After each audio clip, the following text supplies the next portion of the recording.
ओम शांति। आज हम सभी बाबा के महावाक्य पढ़ते हैं। आज का टाइटल है सारे ज्ञान का सार स्मृति। जैसे कहावत है ना कि एक साधे सब सधे, तो ये वही है स्मृति। कि जब स्मृति आ जाती है कि हम कौन हैं, यहाँ क्या करने आए हैं, तो जैसे हमारे सारे ही सब्जेक्ट अपने आप सधने लगते हैं। साधक हैं हम और साधना कर रहे हैं स्वयं को परिवर्तन करने की, और स्वयं से विश्व परिवर्तन करने का कारोबार बाबा हमसे करा रहे हैं। चलिए देखते हैं आज के महावाक्यों को, और कैसे बाबा ने हमारी स्मृति को जागृत करा और कैसे हमारी स्थिति में परिवर्तन आया। आज समर्थ परमात्मा अपने चारों ओर के सर्व समर्थ बच्चों को देख रहे हैं।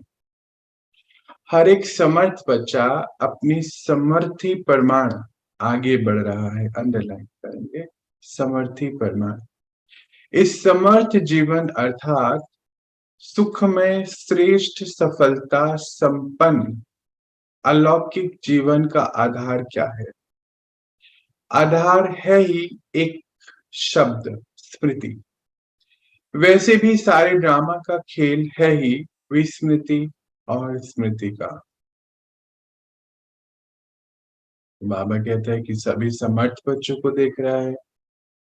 कल तक सारा त्याग करा दिया उसने, व्यर्थ का त्याग करा दिया, तो आज समर्थ हो गए हैं सारे बच्चे बाबा के, जिनके संकल्प कल्याणकारी हैं। बोल विश्व कल्याण के निमित्त हैं, कर्म विश्व कल्याण के निमित्त हैं। समय श्वास संकल्प सारे ही कल्याणकारी हैं, तो समर्थ कहलाते हैं। तो आज का टाइटल है हमारा, हम सब समर्थ आत्माएं हैं। नोट करेंगे इसको हम, दिन भर स्मृति में रहना है। समर्थ, तो जैसे ही समर्थ याद रहेगा तो दिन भर संकल्प कैसा उठना चाहिए? समर्थ। कमाई हो रही है ना, ये बहुत रिमेम्बरेंस रखनी है इस बात की, कि हमारे संकल्पों से कमाई हो रही है, बोल से कमाई। कमाई कौन सी? वो वाली कमाई नहीं, स्थूल की धन की कमाई हमें चाहिए ही नहीं। कौन सी कमाई? ये स्थूल कमाई नहीं, सूक्ष्म कमाई, जिससे हमारा भाग्य का परिवर्तन हो रहा। तो टाइटल है आज का, समर्थ आत्माएं हैं हम। तो बाबा कहते हैं हर बच्चा समर्थ है। और फिर एक बहुत गुह्य लाइन है, समर्थी प्रमाण आगे बढ़ रहा है। ये कैसे इसका मीनिंग क्या हुआ? कि जैसी हमारी स्मृति यानी कि परमात्मा के संग हमारा रिश्ता, स्मृति, कोई को रिश्ता है भगवान है, वो परमात्मा है। कोई को रिश्ता है हमारे पिता पर, पिता है, डैडी है, बाप है। कोई का रिश्ता है कि गुरु है बस। अब कोई का सारे रिश्ते हैं। सारे रिश्ते कौन कौन से हैं? हमारे पिता माता हैं, हमारे टीचर हैं, गाइड हैं, गुरु हैं, हमारे जीवन साथी हैं, हमारे सखा हैं, हमारे बच्चे हैं। वो सब है हमारा, इस सारे रिश्तों की स्मृति। तो स्मृति प्रमाण, अपनी स्मृति यानी कि कितना उसका व्यर्थ त्याग दिया, कितने समर्थ हैं, किस किस घड़ी कितने समर्थ हैं, उस हिसाब से आगे बढ़ रहे हैं। नंबर वाइज है इस समर्थ जीवन अर्थात सुख में श्रेष्ठ सफलता संपन्न अलौकिक जीवन। Underline, double underline. सुख में, सुख मिला ये समझकर कि हम कौन है। हमें ये भी पता चला कि ये जो भी सब हमारे साथ हो रहा है, ये क्यों हो रहा है ना? जैसे मान लीजिए शरीर में कोई खराबी है, तो पता चला क्यों हो रहा है। हमारे रिश्तों में कोई खराबी है, तो पता चला क्यों हो रहा है। सृष्टि पर ये सब क्यों हो रहा है, इसको पता चल गया, क्योंकि स्मृति आ गई कि हम आत्मा है। स्मृति आ गई तो सुखमय हो गया ना जीवन। श्रेष्ठ सफलता संपन्न अलौकिक, सफलता संपन्न, श्वासोश्वास समय को सफल कर रहे हैं, शरीर को सफल कर रहे हैं, एक एक कर्म इंद्रियों को सफल कर रहे हैं। कान बाबा के ज्ञान को सुन रहे हैं, आंखें मुझ आत्मा को वो पढ़ा रही है, मुख मुझे ज्ञान सुना रहा है। तो क्या हो गया, सफलता हुई ना। अंडरलाइन कर लेंगे इसको, सफलता संपन्न अलौकिक जीवन। अलौकिक का अर्थ हम जानते हैं, जब हम आत्मा ये समझ गए कि मैं आत्मा और सामने जो भी है वो आत्मा, तो जब हम जिससे भी मिलेंगे उसकी वो स्मृति ऑटोमेटिकली जागृत हो जाएगी कि मैं किससे मिल रही हूँ, आत्मा से, शरीर से नहीं, आत्मा से, अपने आप। तो सफलता आई सेवा में। मेरी सफलता, जब मेरी स्थिति ऊंची, मुझ आत्मा की, मेरी मीन्स हम सब की, है ना, ऊंची हुई, तो जिससे भी मिलेंगे उसकी भी जागृति हो गई कि आधार क्या है, स्मृति। बाबा कहता है वैसे भी पूरे ड्रामा का खेल जो ही है वो है विस्मृति और स्मृति का। जब हम सब आत्माओं की जागृति है, स्मृति है, तो दिन हो जाता है सृष्टि पर, और जब विस्मृति होती है तो सृष्टि की रात होती है, जिसको कहते हैं सतयुग, त्रेता दिन, और द्वापर कलयुग रात। तो अभी तो हमारा दिन शुरू हो गया है ना। संगम युग क्या है, सतयुग की आदि है, शुरुआत है। बाबा ने आप श्रेष्ठ आत्माओं को परिवर्तन किस आधार पे किया, पूछते हैं बाबा। सिर्फ स्मृति दिलाई कि आप आत्मा हो, ना कि शरीर। इस स्मृति ने कितना अलौकिक परिवर्तन कर लिया, सब कुछ बदल गया ना। मानव जीवन की विशेषता है ही स्मृति। बीज है स्मृति, जिस बीज से वृत्ति, अंडरलाइन करेंगे, जिस बीज से वृत्ति, दृष्टि, कृति, सारी ही स्थिति बदल जाती है।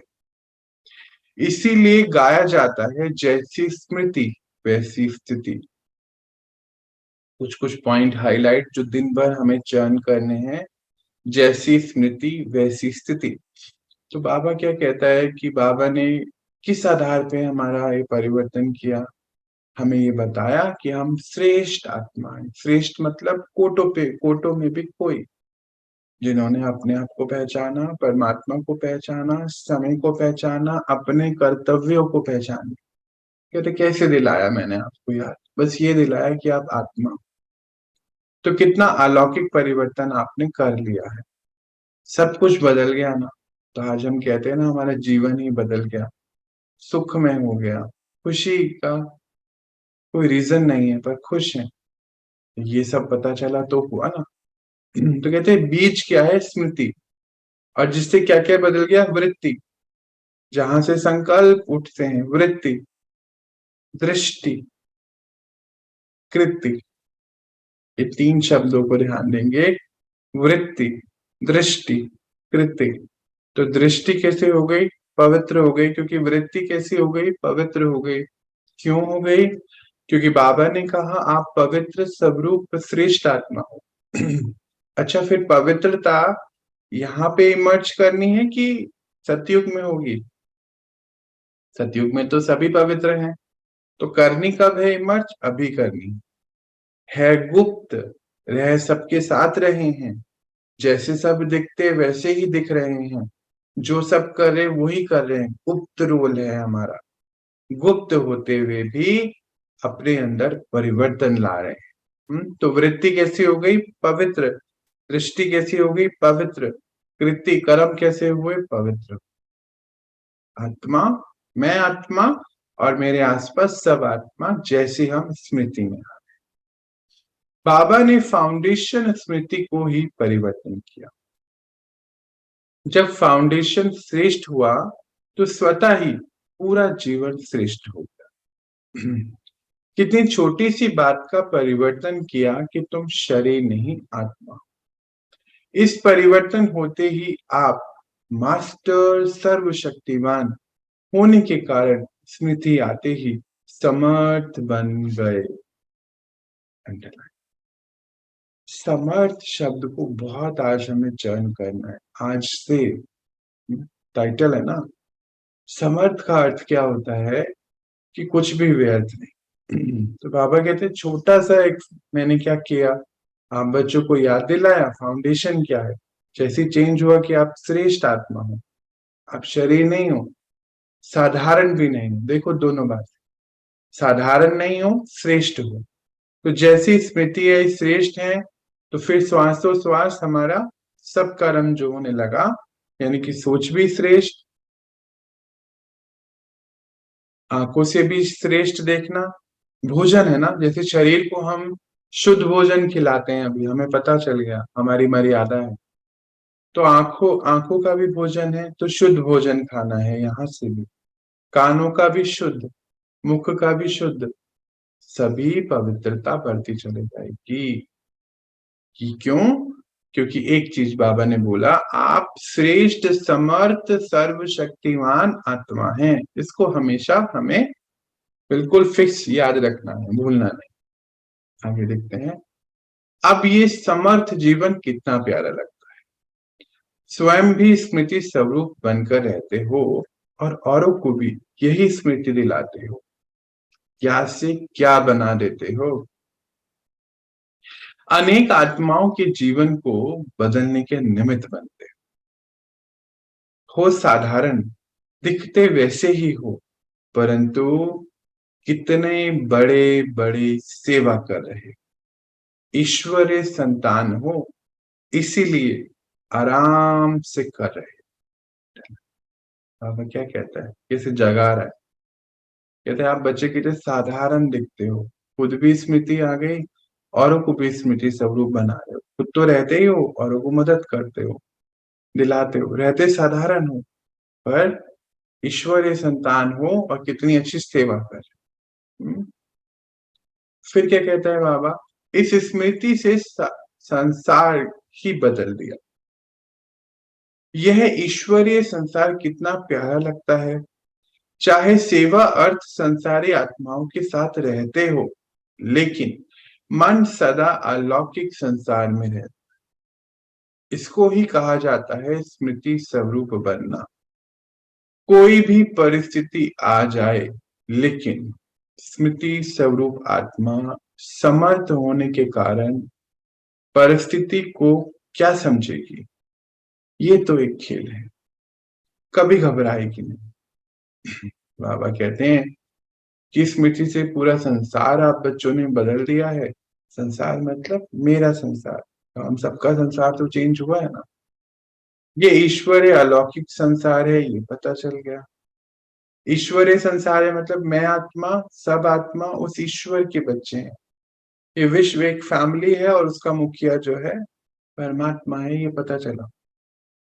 कहते बच्चे भले रहते आप सभी संसारी आत्माओं के साथ हो, पर मन सदा अलौकिक संसार में बिजी है ना। तो कहते कितना वंडरफुल आप हो कि कोई भी परिस्थिति अगर आ जाए, क्योंकि आप अभी स्मृति स्वरूप हो कि मैं आत्मा समर्थ हूं, तो परिस्थिति को क्या समझते हो, ये तो खेल है, घबराते नहीं। ऐसी स्मृति स्वरूप समर्थ स्वरूप आत्मा के लिए परिस्थिति क्या है। पेपर कहो, परिस्थिति कहो, विघन कहो, प्रॉब्लम कहो, सब साइड सीन है। स्मृति में है कि मंजिल के साइड सीन अलग है, पर मेरी मंजिल ये साइड सीन नहीं। वंडरफुल। ऐसे अनगिनत बार मैंने पार करे हैं, नथिंग न्यू। इसका भी फाउंडेशन क्या हुआ, स्मृति। अगर यह स्मृति भूल जाती, अर्थात फाउंडेशन हिला, तो जीवन की पूरी बिल्डिंग हिलने लगती है। आप तो अचल अडोल आत्मा हो ना, पूछता है बाबा। दूसरा टाइटल है आज का, स्मृति स्वरूप। स्मृति स्वरूप का अर्थ क्या है। ये स्मृति कि मैं एक श्रेष्ठ आत्मा, स्मृति। और दूसरा समर्थ स्वरूप, जो हमें बाबा ने पहले दिया। दो टाइटल आज हमें मिल गए। तो बाबा कहता है कि परिस्थिति का हो, ऐसी आत्माओं के लिए परिस्थिति का हो। क्या होता है परिस्थिति, कुछ भी नहीं। चाहे पेपर बोलो, परिस्थिति बोलो, विघन बोलो, प्रॉब्लम बोलो, सब साइट सीन है। उनको मालूम है कि हमारा डेस्टिनेशन है वो अलग है। ये सब अनगिनत साइट सीन आने और मैंने अनगिनत बार पार किया है ना। ड्रामा का पॉइंट है ये। बाबा क्या कहते हैं, ड्रामा रिपीट होता है, ड्रामा वंडरफुल है, एक्यूरेट है। तो कहते हैं मैंने इतनी बारी पार किया है इस पूरे सीन को, तो इसमें कुछ नया नहीं है मेरे लिए। तो जैसी ये स्मृति आ गई कि नया नहीं है, तो फिर हमारे लिए इजी हो जाता है ना। जैसे कोई काम पहली बार कर तो थोड़ा सा मन में संशय आ सकता है।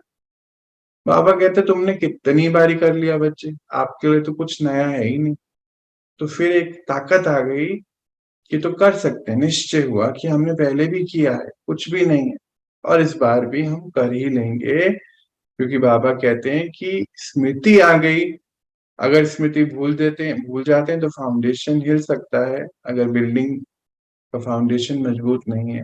पर अगर स्मृति पक्की है तो आप तो अचल अटूट। सारी पढ़ाई का सार, चारों सब्जेक्ट का आधार है ही क्या, स्मृति। सबसे मुख्य सब्जेक्ट है याद। याद अर्थात स्मृति कि मैं कौन और मेरा कौन। दूसरा सब्जेक्ट है ज्ञान, रचता और रचना, रचयिता और रचना का ज्ञान मिला।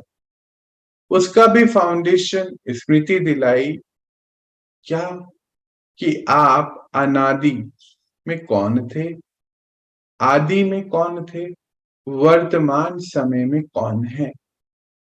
इस समय आप कौन हैं, आप सभी श्रेष्ठ और फरिश्ते। श्रेष्ठ आत्मा, फरिश्ते, इस समय का ये स्मृति है। फरिश्ता सो देवता, और भी कितनी स्मृतियां दिलाई। ये तो सारा ज्ञान स्मृति का हुआ ना। बाबा क्या कहते हैं कि चार ही सब्जेक्ट हैं आप बच्चों के, उसका सार में भी जाओ तो क्या है, उसका आधार है स्मृति। क्या स्मृति, सबसे मुख्य सब्जेक्ट है याद। याद, परमात्मा की याद। परमात्मा हमें कैसे याद रहेगा, जब हमारे उसके साथ सारे संबंध है। कहते मैं कौन और मेरा कौन, ये पहला सब्जेक्ट आपको याद रहता है। उसके अभी क्या है, स्मृति कि मैं आत्मा, मेरा परमात्मा। दूसरा सब्जेक्ट है ज्ञान, रचना और रचयिता का, कि इस सृष्टि की रचना सबकी, ये हमें पता चला। अब आगे आने वाला समय पता चला कि इसका फाउंडेशन क्या है, कि आपको ये पता चला कि आप अनादि स्थिति में कौन थे, आदि में कौन थे, अंत में क्या बन गए हो, सभी श्रेष्ठ आत्मा बन गए हो। श्रेष्ठ सुफरिश्ते, पहले हमें आत्मा की स्थिति पता चलती है हमारी, कौन सी श्रेष्ठ, साधारण नहीं, श्रेष्ठ। फिर यहीं से फरिश्ता स्वरूप बनता है, और फिर फरिश्ता सुदेवता। फरिश्ता सुदेवता, फरिश्ता अर्थात जिसका फर्श से कोई रिश्ता नाता नहीं हो, यानी कि नो अटैचमेंट, कोई लगाव नहीं, कोई झुकाव नहीं, फरिश्ता। और फिर वही फरिश्ते देवता बन जाते हैं।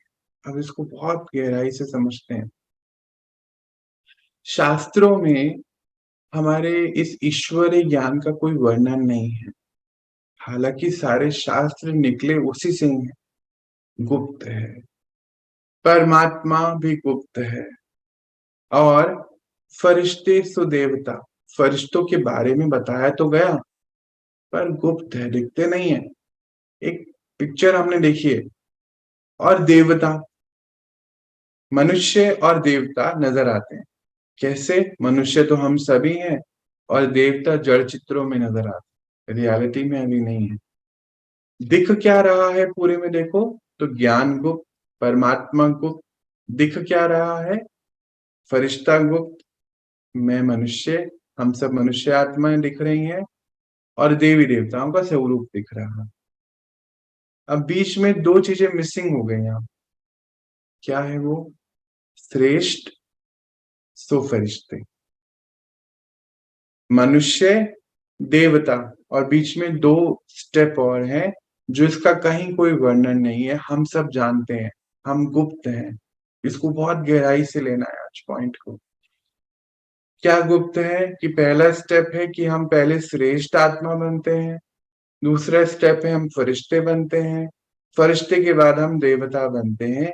ये दो पॉइंट जो है, ये दो स्टेप जो है मिसिंग होने के कारण हम देवी देवताओं की पूजा करने लगते हैं, जैसे बाहर दुनिया में सब कर रहे हैं। पर जैसे ही हमारा भक्ति मार्ग, भक्ति का पूरा खाता पूरा होता है तो परमात्मा मिलता है हमें, है ना। तो परमात्मा मिलता है, वो दो स्टेप्स को बताता है, तो हमारा पूजा वाला पार्ट खत्म होता है और हम दूसरे पार्ट पर आते हैं, श्रेष्ठ आत्मा के। श्रेष्ठ बनते हैं तो फिर तीसरी सीढ़ी चलते हैं। कौन सी सीढ़ी है वो? फरिश्ते बनने की। और फाइनल है देवी देवता बनने की। ये समझ आया ना? ये वंडरफुल पॉइंट याद रखना है। कहीं अभी भी भाई बहने बहुत अंदर से संघर्ष कर रहे हैं इसके लिए कि हम पूजा कर कैसे छोड़ें, पूजा तो नहीं छोड़ पा रहे हैं, परंतु हमें ये ज्ञान बहुत अच्छा लगता है, यहाँ पे रहना बहुत अच्छा लगता है, परमात्मा मिल गया है, पर वो छूट नहीं रहा। तो समझिए कि वो पहली सीढ़ी है। पहली सीढ़ी नहीं छोड़ेंगे तो चौथी सीढ़ी पे नहीं पहुंचेंगे ना। समझना है, जो आत्मा अंदर से संतुष्ट हो रही है वो वैसे भी इन चीजों को छोड़ती जा रही है अपने आप ही। सारे आडंबर छूट जाएंगे अपने आप ऑटोमेटिकली, सरल स्वभाव हो जाएगा। देखिए, आज से जो हम पढ़ाई शुरू करने जा रहे हैं ना, बाबा अब हमें दैवी गुणों की धारणा साथ में करा रहा है। बड़े ध्यान से समझनी है ये पढ़ाई, क्योंकि अभी तक तो हमारे नॉर्मल पुरुषार्थ थे। कैसे पुरुषार्थ थे कि ऊपर जा रहे हैं, नीचे आ रहे हैं, अभी हो गया ये सब। अब समय घंटी बजा रहा है, हमें दिख रहा है बाहर सब चीजें। तो अब हमारा तीव्र पुरुषार्थ शुरू बाबा आज से करा रहा है। तो बड़े ध्यान से समझेंगे कि आज का जो हमारा गुण है समर्थ, हमेशा सारे दिन भर अपना चार्ट नोट करना है कि मेरी स्थिति कैसी रही, समर्थ है कि व्यर्थ है। संकल्पों से शुरू कर देना है, क्योंकि सब संकल्पों का ही काम है। इस समय हमें हर संकल्प समर्थ चाहिए। हम्म तो उसके लिए हमें ये पूरी इक्वेशन को सॉल्व करना होगा कि हम कहाँ थे पहले। हम भक्त आत्माएं थे, पुजारी थे, वो हमारा स्टेप 1 अब खत्म हुआ। स्टेप 2, बाबा ने बीच के दो स्टेप जोड़े जो मिसिंग थे, किसी शास्त्रों में नहीं है। वो ये कि अब आप मेरे बच्चे बन गए हो, श्रेष्ठ आत्मा बन गए हो। सारे धर्म, सारी शरीर के धर्म छोड़कर एक धर्म में आ गए हो, वो है आत्मिक धर्म। अब दूसरा स्टेप क्या है? आप फरिश्ते बनो, यानी कि सबसे कनेक्शन, मतलब लगाव, झुकाव, कंपैरिजन करना कि वो उसका जीवन कैसा, मेरा कैसा। कंपैरिजन इन सबसे न्यारे। मैं ऐसे करता हूँ, वो काम ऐसे करते हैं। मैं मेरे को जीवन में ये नहीं मिला, उनको तो ये सब मिला। मेरे को कष्ट बहुत है, उसको नहीं है। ये कंपैरिजन खत्म। हाँ, ये सब फिनिश करके तो फरिश्ते बनेंगे। जब फरिश्ते बनेंगे तो फिर फाइनल स्टेप है, फाइनल पेपर है, वो है हमारा कौन सा? देवी देवता बनने, देने वाली आप। तो कई भाई बहने पूछते हैं कि हमको ये महसूसता नहीं होती कि हम देवी देवता थे या देवी देवता अभी हैं। इसलिए नहीं होती है क्योंकि स्टेप 1 छोड़ा नहीं, 2 पे और 1 पे हम घूम रहे हैं, या 1 2 पे आ गए पर 3 पे अभी नहीं आ पा रहे हैं, क्योंकि ये 3 4 चीजें बीच में बच रही हैं। इसको आज चेक करके चेंज करेंगे, अभी अभी बैठे बैठे अभी चेंज। चलिए नेचुरली साइलेंस में चलते हैं, चेक करें कि मैं आत्मा, श्रेष्ठ आत्मा हूँ, परम पिता की संतान हूँ। मेरा ये जीवन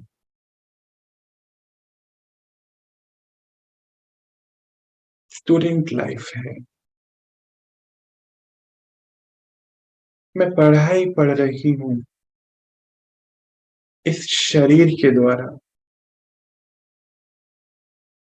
मनुष्य से देवी देवता बनने की।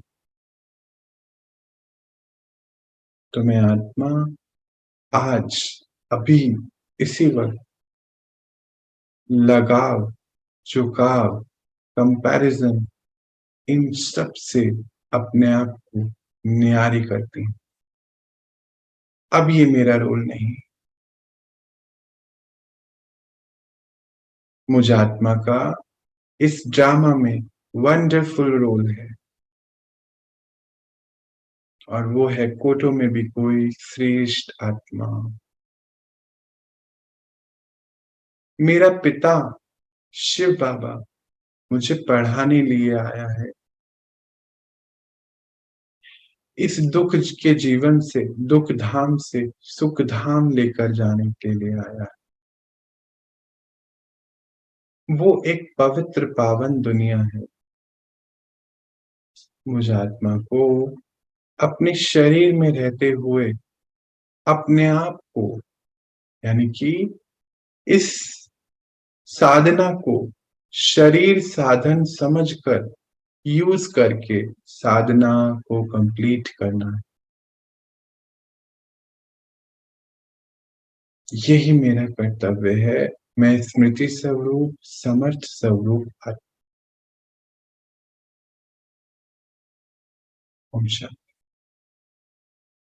चलिए लौटते हैं।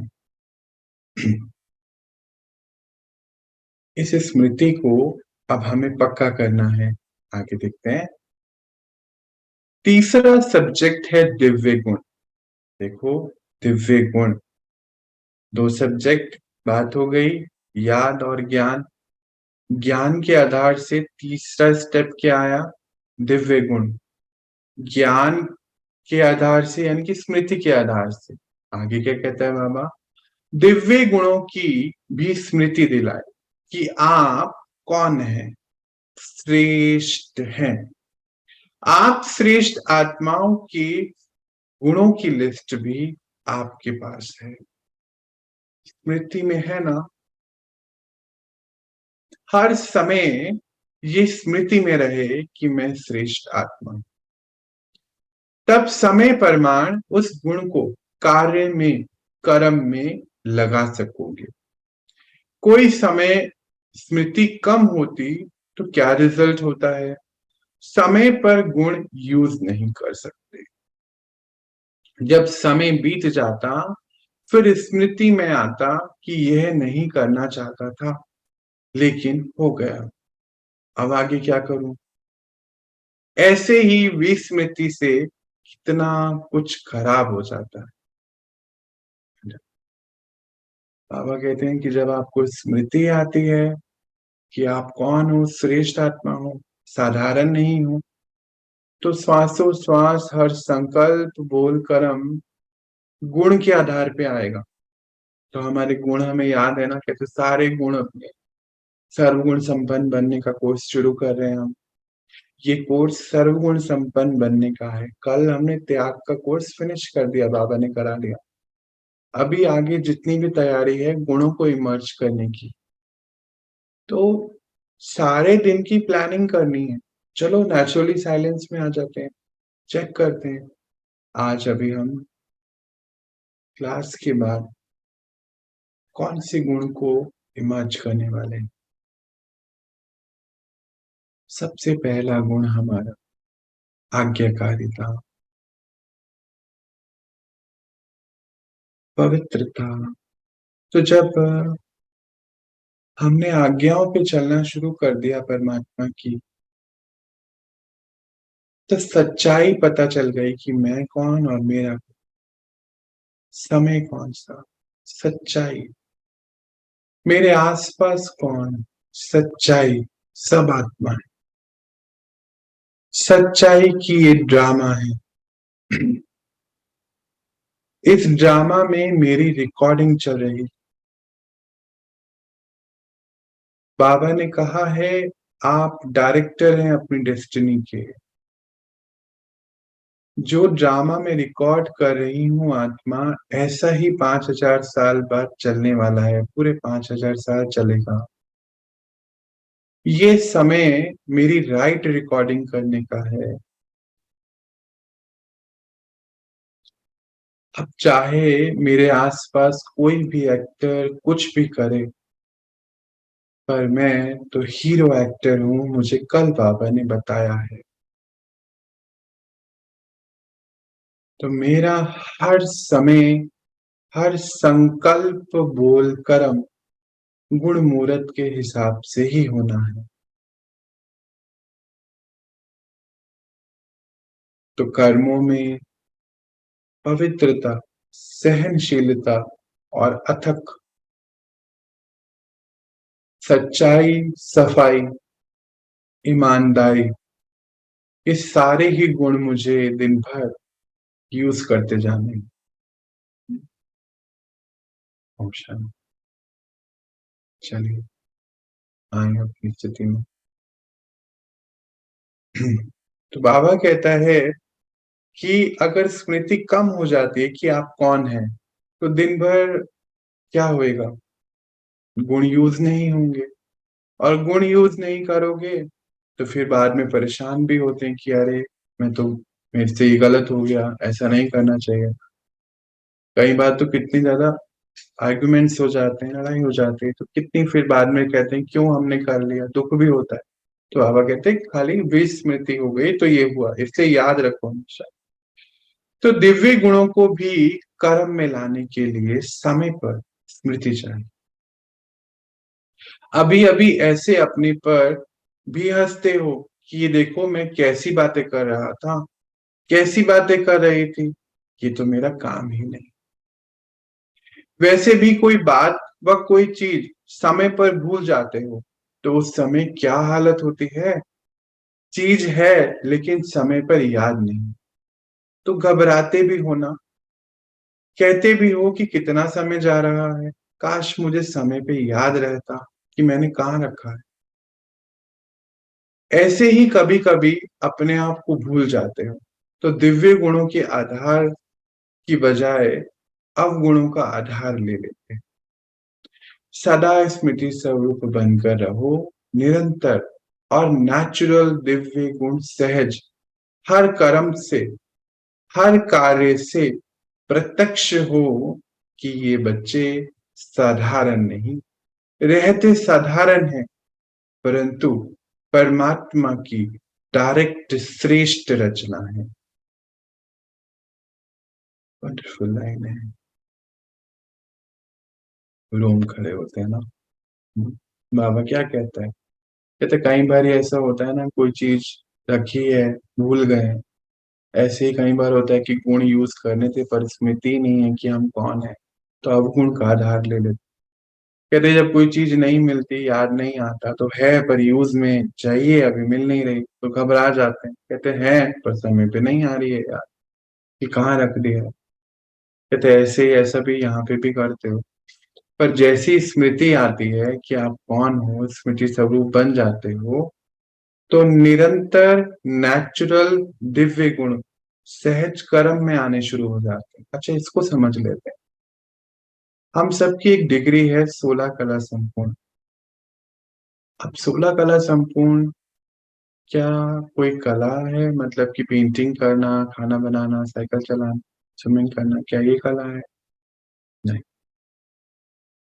16 कला, 16 आने सच को भी बोलते हैं। मतलब कि कला जैसे बोलते हैं कि उड़ती चढ़ती कला, जैसे कि 16 कला को मतलब पूरा चंद्रमा दिखाया जाता है। मतलब हर गुण को कला की तरह यूज करना को 16 कला संपूर्ण कहते हैं। आज से हम ये कोर्स शुरू कर रहे हैं, मैं हाईलाइट कर रहा हूँ इस बात को।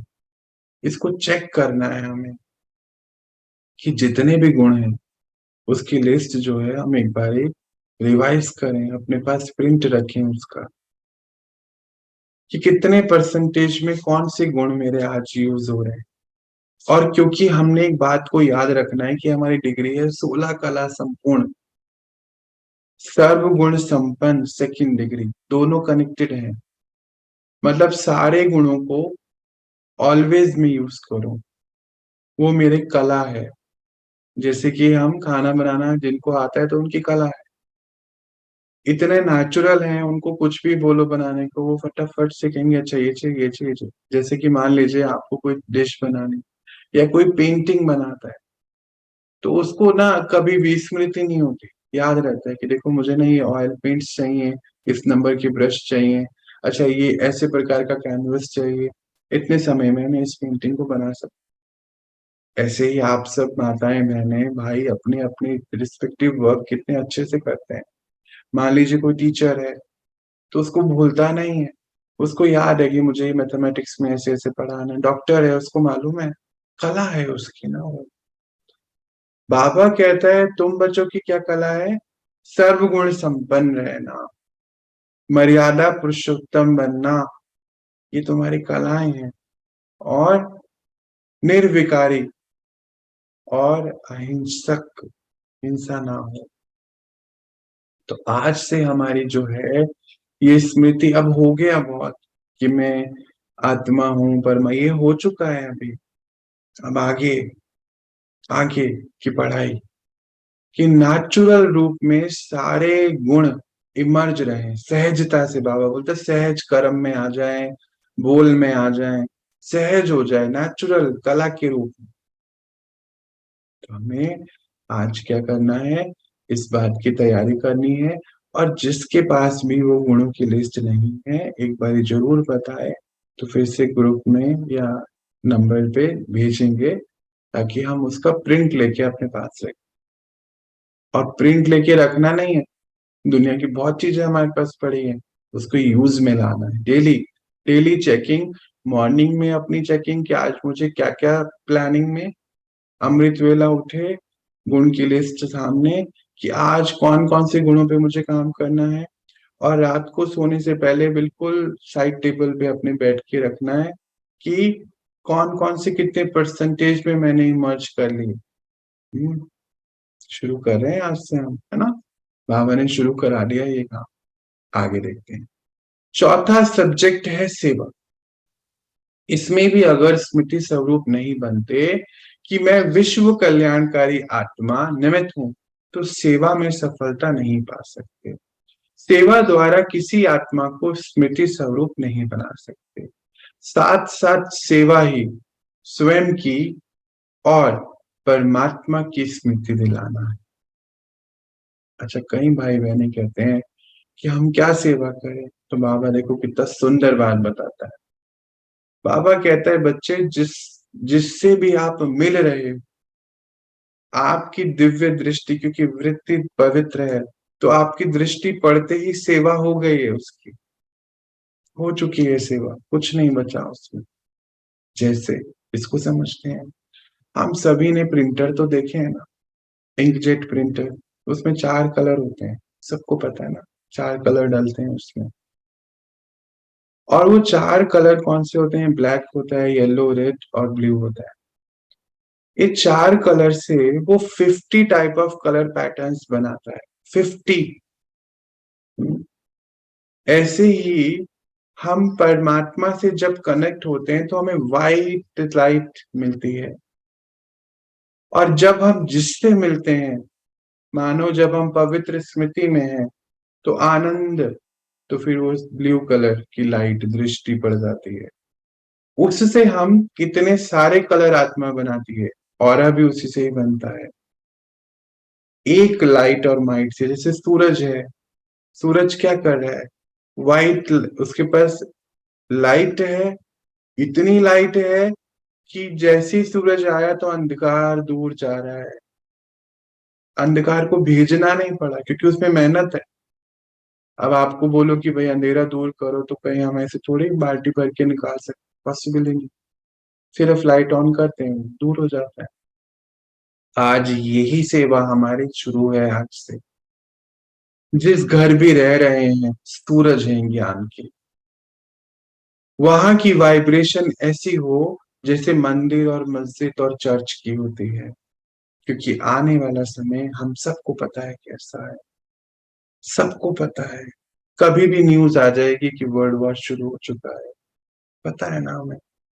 कभी भी न्यूज आ सकती है कि भारत में सिविल वॉर्स शुरू हो चुके हैं। तो हमारा घर अब सेम वाइब्रेशन के साथ होना चाहिए, ताकि आस पड़ोसी रिश्तेदार जब उस घर में एंटर करें तो बोले पता नहीं यहाँ आते ही ना हम बहुत हल्के हो जाते हैं। मंदिर बनना चाहिए, ये हमारा आज से प्रोजेक्ट है।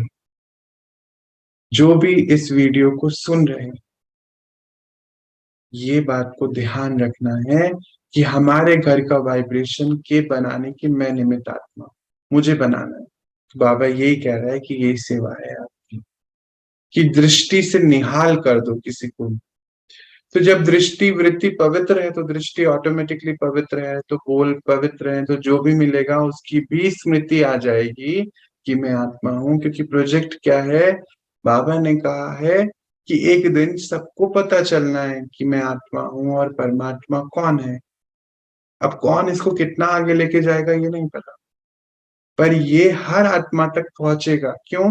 क्योंकि परम धाम जाना है, तो परम धाम में तो आत्मिक स्मृति में ही जा सकते, और परमात्मा के साथ रहना है, तो ये दो शब्द तो सबको पता चलने हैं।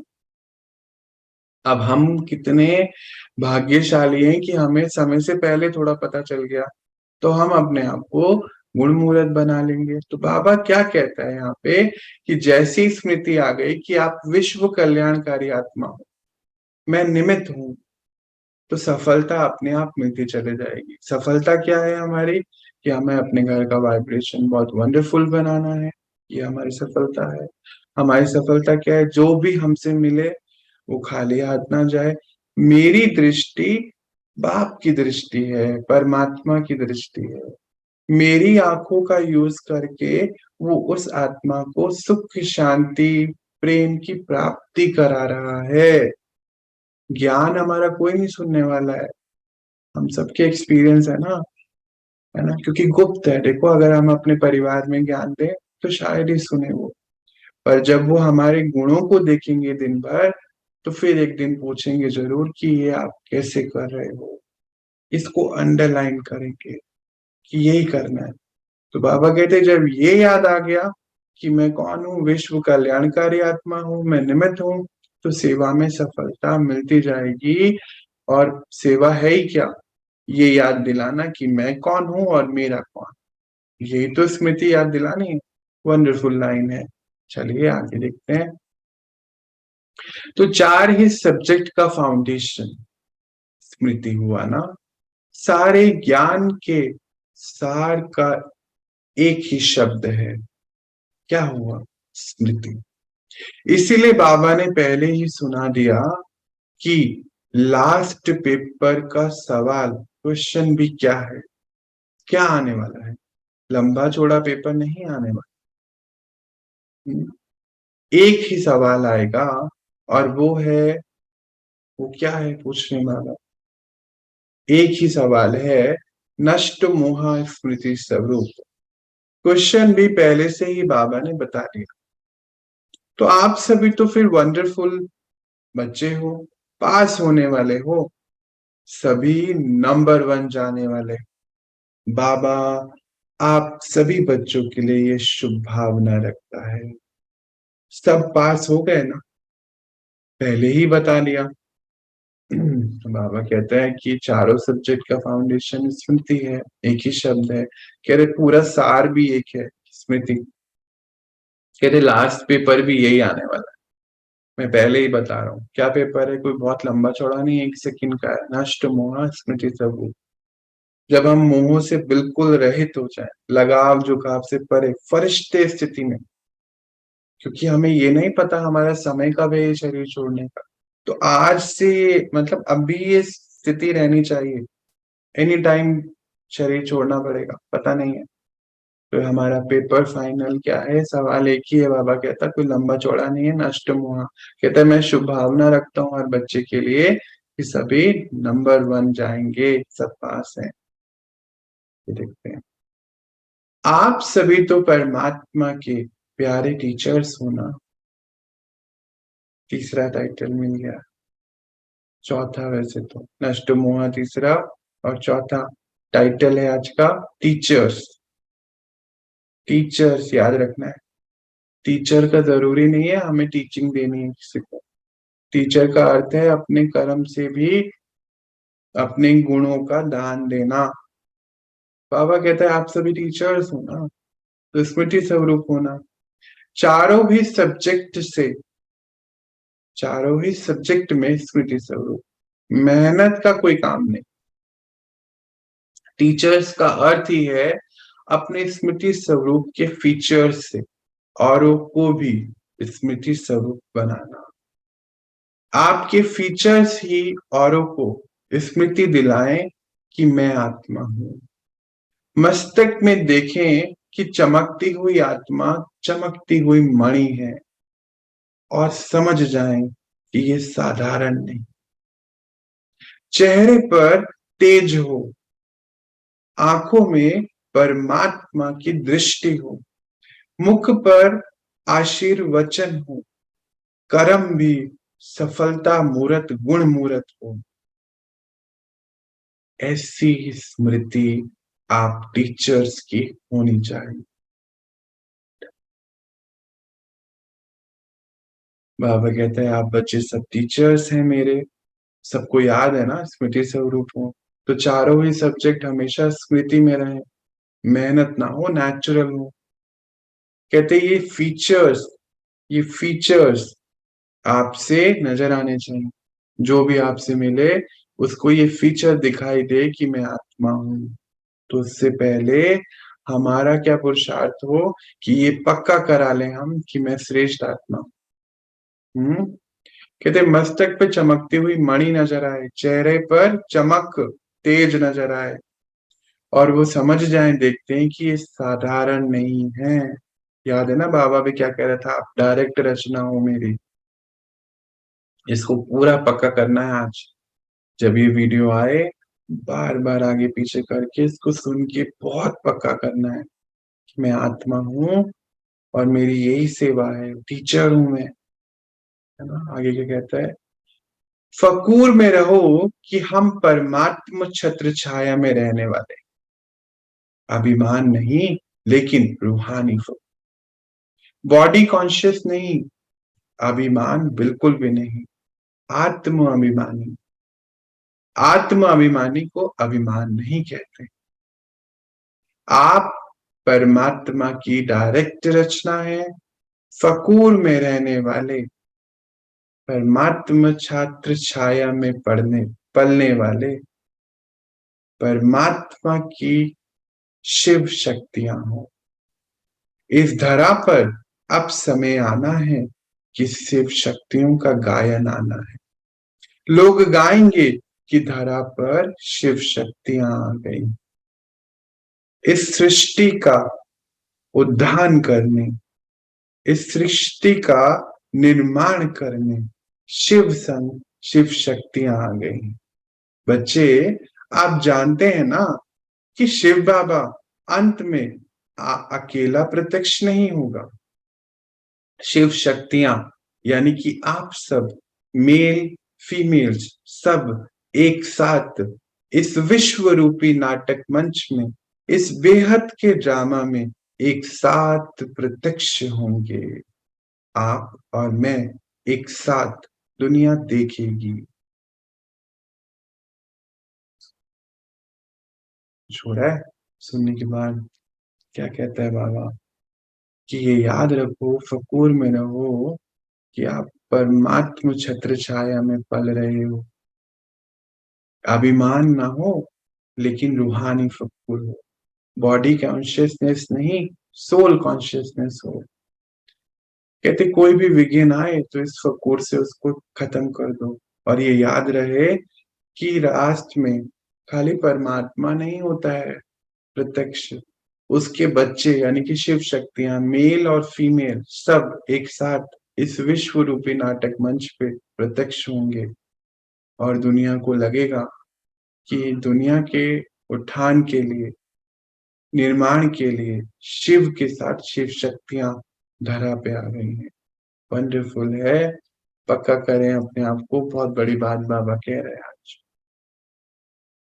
सभी बेफिक्र बादशाह हो ना, बेफिक्र होने होते हैं तो धरनी पर भी सोएंगे तो नींद आ जाए, बाहों को अपना तकिया बना लो तो नींद आ जाएगी। परमात्मा आपके साथ है, परमात्मा की गोदी में सो जाओ। बच्चे, हर जगह सो सकते हो, जहां प्यार है वहां सूखी रोटी भी अच्छी लगती, 36 प्रकार के भोजन का आनंद दे। इसीलिए बेफिक्र बादशाह बनो। ये बेफिक्र रहने की बादशाही सब बादशाहों से श्रेष्ठ है। अगर ताज पहनकर बैठ गए और फिक्र करते रहे तो तख्त हुआ कि चिंता हुई। पूछ रहे बाबा, तो भाग्य विधाता भगवान ने आपके मस्तक पर श्रेष्ठ भाग्य की लकीर खींच दी है। महसूस होता है ऐसा? पूछते हैं बाबा। बेफिक्र बादशाह हो गए तो वह टोपी या कुर्सी वाले बादशाह नहीं, बेफिक्र बादशाह, जिसको कोई फिक्र नहीं। जहां फिक्र है वहां फकूर नहीं, क्योंकि फिक्र और फकूर इकट्ठे रह नहीं सकता। आप कौन है? बेफिक्र बादशाह। कौन सा टाइटल मिल गया जी? 5वां टाइटल, छठा, टीचर्स के बारे में, बेफिक्र बादशाह। तो बाबा कहते हैं कि मैं मेरी छत्र छाया में हूं आप बच्चे, और नींद तो आ ही जाएगी। क्यों? अगर धरनी पे भी सोएंगे तो मेरी गोदी में सो रहे हो, उस प्यार से नींद आएगी। और कुछ भी खा रहे हो, सूखी रोटी भी मिल रही है तो भी 36 प्रकार का भोजन महसूस कराएगी, क्योंकि आप बेफिक्र बादशाह हो। अच्छा, बेफिक्र बादशाह कब बनना होगा? आज बनना होगा ना। सतयुग में तो फिक्र है ही नहीं, गुप्त है, ये भी अभी इमर्ज होना है। यानी कि यहाँ से चिंता डर सब खत्म, फिक्र नहीं होनी चाहिए। ये आज हमारी चेकिंग है ना। जहाँ पे डर है वहां फिर बेफिक्री नहीं हो सकती है। तो डर को खत्म करना है, उसके लिए बाबा ने सारे पॉइंट्स दिए हैं। कहते वो जो ताज पहन कर बैठे हैं, टोपी और कुर्सी वाले, कितनी फिक्र है कि इतना सुंदर घर होता है, लाखों करोड़ों के गद्दे भी होते होंगे, पता नहीं मुझे, एसी भी होते हैं तो भी नींद नहीं आती, क्योंकि फिक्र है। आप सब कौन है? कुछ भी नहीं है। बैगर टू प्रिंस कह रहा था ना कल बाबा। हाँ, बिन कोड़ी बादशाह बाबा कहता है, एक भी पैसा खुद के पास नहीं है, क्योंकि खुद का है ही नहीं, सब बाबा का है। और फिर भी बादशाह है क्योंकि फिक्र नहीं है। तो कहते हैं ऐसे तख्त पे बैठे हो कि चिंता के तख्त पे बैठे हो। चिंता नहीं, चिंता तो तख्त नहीं है, वो तो चिता है। आप तो बेफिक्र बादशाह बन जाओ। हम्म। लास्ट में बाबा ने बोला कि ये दोनों चीजें इकट्ठी नहीं रह सकती, इसीलिए सदा बेफिक्र बादशाह बने रहो। लास्ट में बाबा कहता है, किसी को भी हाँ जी करना व आज्ञा मानना, इसकी गुप्त दुआएं मिलती हैं। तो दुआएं समय पर बहुत मदद देती हैं। उस समय पता नहीं पड़ता है, उस समय तो साधारण बात लगती है, चलो हो गया। लेकिन ये गुप्त दुआएं आत्मा को समय पर मदद देती, ये जमा होती रहती है। एक दुआएं आपके भाई बहनों की, यानी कि भाई भाई आत्माओं की, और एक दुआ आपके पिता परमात्मा से भी मिलती है, जब आप आज्ञाओं को फॉलो करें। अच्छा, बाबा क्या कहते हैं कि जब हाँ जी बोलते हो किसी को भी, तो दुआएं देती है वो आत्मा, है ना। तो हम तो सेवादारी हैं, सेवा कर रहे हैं। मानो कोई भी ऐसी बात है तो हाँ जी बोलना है, सेवा करना है। कहते दुआएं मिलती, कहते उस समय पता नहीं चलता है, और दुआएं बहुत मदद करती हैं। लास्ट की लाइन देखो कितनी सुंदर है। कहते एक दुआएं तो भाई बहनों की, सब भाई भाई आत्माओं की मिलती है, और एक दुआएं आपके पिता की, परमात्मा भी आपको देता है, जब आप सारी आज्ञाओं को हाँ जी बोल के फॉलो फॉलो करते हैं। तो आज से हमें हाँ जी बाबा, इसको पक्का करना है। हम्म। लास्ट में बाबा ने बोला, अच्छा, अच्छा बच्चे का अर्थ है कि हम बच्चे, कि अब आप समझ गए हो अब आप कर ही लोगे। हमारा भी कुछ सच्चे साथी, पिता, परमात्मा, टीचर, गुरु, गाइड, हमारा बच्चा। बाबा कहता है तुम्हारा ओबीडिएंट सर्वेंट। तो हमारा सब कुछ को अनेक बार शुक्रिया, शुक्रिया बाबा कि आपने हमें ये अटेंशन दिलाया और हम इसके रूप आपको बन के दे। ओम शांति।